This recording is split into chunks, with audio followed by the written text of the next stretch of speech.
if I could be something else other than a glassmaker, like, I'd probably be a farmer.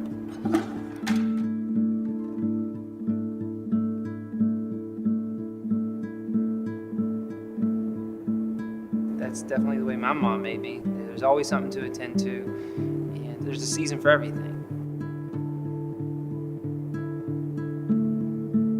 I mean, when I make a piece, like most artists, you really make it for yourself. You make it because there's a certain curiosity, that whether it's a technical approach that you want to take to it, or just, that's what people, eventually connect to. Like with any art, they go and, look at a Monet in a, big time museum, and there's something about looking at, lilies on a pond that everybody's done. I mean, if you look at like sketches that I did, like when I was in school, like especially like with the figure and put them up next to works of glass that I do today, there's actually a certain similarity, whether it's just the quality of the line, versus the silhouette of the bottle. I mean, there's something, that's just innately there, I think, that we're born with.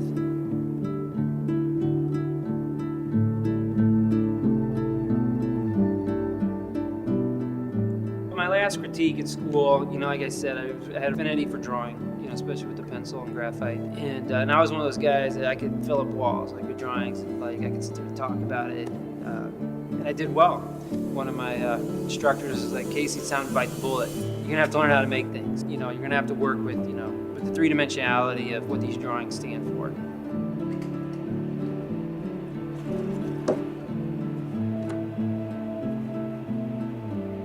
So in that respect, I'm happy that, my skills as a glassmaker and the confidence I have as a glassmaker have grown to where, when people see something, there's a definitive aesthetic look, that they're able to take in. Yeah, so up here is kind of really where it all kind of begins and ends. Actually, the hot shop is just kind of the middle ground. I mean, this desk has been with me since college.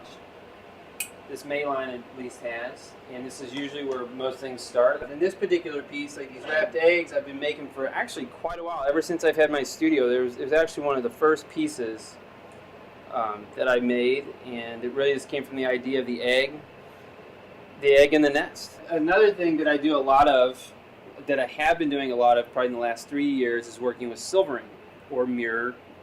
It's actually a wet silver nitrate solution that's poured into the interior of the piece, and have been very interested in working with stones, both stacked and fallen. And currently the working title is 3 Standing Stones. This piece is entitled Dandelion Dreaming, and of course it's inspired by days in the park, blowing dandelions and making wishes.